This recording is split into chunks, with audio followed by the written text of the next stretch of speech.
இப்போ நெறைய பேருக்கு வந்து தூக்கத்தில வந்து ஏதோ ஒண்ணு அமுக்குது. கருப்பா ஒரு சில உருவங்கள் தெரியுது அப்படின்ற மாரிலாம் சொல்றாங்க. கனவுல தான் அந்த மாரி நடந்துச்சு. ஆனா எந்திச்சு பார்த்தா எதுவுமே தெரியல அப்படின்ற மாரி சொல்றாங்க.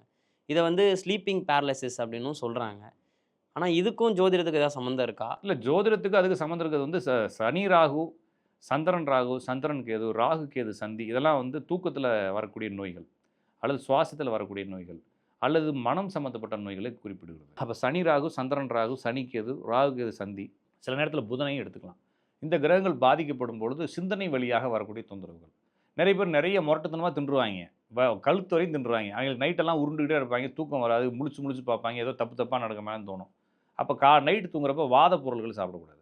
வாதமான பொருள்கள் சாப்பிடக்கூடாது. குளிர்ச்சியான பொருள்கள், கபமான பொருள்கள் சாப்பிடக்கூடாது. அதனால தான் வந்து தூங்குறப்ப வந்து இந்த கீரை, கிழங்கு நைட்டெல்லாம் கிழங்குலாம் சாப்பிட்டீங்க அப்படின்னா, நைட்டெல்லாம் உருண்டுகிட்டே கிடக்குன்னு கனவா வரும்.